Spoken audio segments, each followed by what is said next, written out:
Iga Swiatek's upcoming return to the tennis court is stirring up some important conversations that every fan and player should pay attention to.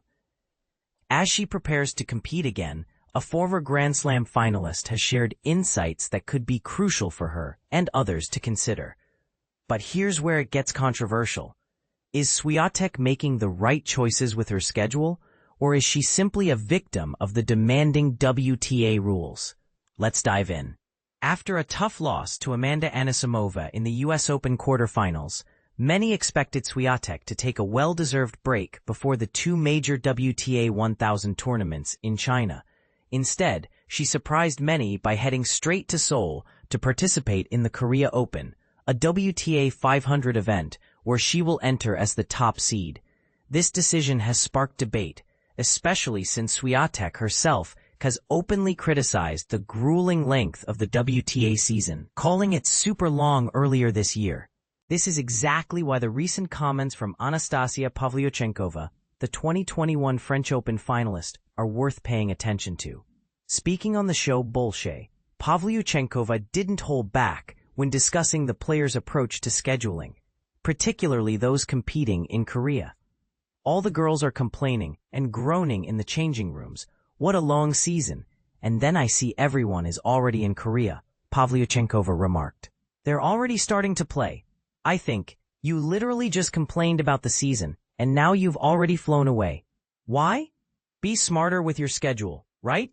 Yet everyone still plays. Her words highlight a tension many players face, the desire to rest and recover versus the pressure to compete. Swiatek isn't alone in Seoul.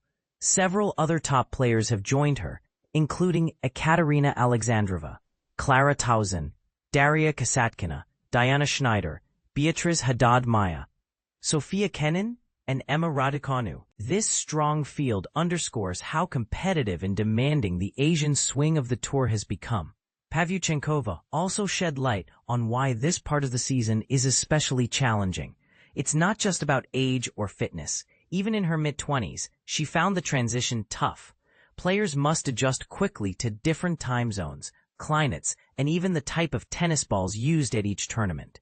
For example, Beijing uses Penn balls, Tokyo opts for Srixon, and Hong Kong features Wilson balls. These subtle differences can affect play and increase the risk of injury, a serious concern for someone like Swiatek, who is chasing down Aryna Sabalenka for the world #1 ranking. But here's the twist that many overlook. Swiatek's decision to play in Korea might not be entirely hers.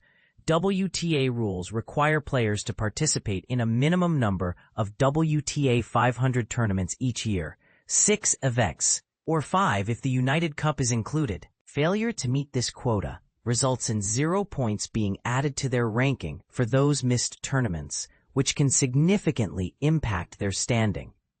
Swiatek played in the United Cup earlier this year, so she is obligated to compete in 5 WTA 500 events.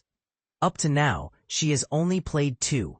The Porsche Tennis Grand Prix in April, where she lost in the quarterfinals to Yelena Ostapenko, and the Bad Homburg Open in June, where she was runner-up to Jessica Pegula.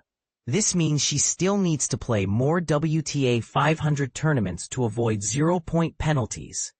With the Korea Open now on her schedule, Swiatek will still have 2 0-point results counting against her ranking, because she isn't planning to participate in the remaining WTA 500 events, the Ningbo Open and the Pan-Pacific Open. This situation puts players like her in a tough spot, forced to compete even when rest might be the smarter choice for their health and performance. This raises a critical question. Should the WTA reconsider its rules? Many argue that reducing the mandatory WTA 500 events from 6 to 4 could ease the burden on players.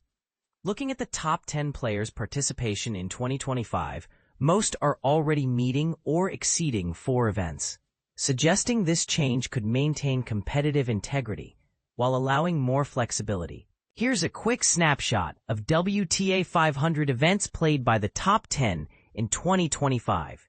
Aryna Sabalenka, 3 out of 6, or 3 out of 4 if counting the United Cup. Iga Swiatek, 4 out of 6, or 4 out of 4. Coco Gauff, 3 out of 6, or 3 out of 4. Amanda Anisimova, 3 out of 6, or 3 out of 4. Mira Andreeva, 4 out of 6, or 4 out of 4. Madison Keys, 4 out of 6, or 4 out of 4. Jessica Pegula, 7 out of 6, or 7 out of 4. Jasmine Paolini, 3 out of 6, or 3 out of 4. Qinwen Zheng, 2 out of 6, or 2 out of 4. Elena Rybakina, 5 out of 6, or 5 out of 4. Whether the WTA will adjust these rules remains uncertain, but it's a debate worth following closely. The balance between maintaining a competitive tour and protecting players' well-being is delicate and complex. Swiatek is scheduled to kick off her Korea Open campaign on Wednesday, September 17, facing either Anastasia Zakharova or Sorana Cirstea. As she steps back onto the court, the broader conversation about player scheduling, tour demands, and ranking pressures continues to unfold. So, what do you think? Should players like Swiatek be applauded for their dedication to competing despite the grueling schedule, or should the WTA step in and ease these requirements to prioritize player health? Is it fair to expect athletes to push through exhaustion just to protect their rankings? Share your thoughts below. This is a debate that's far from over.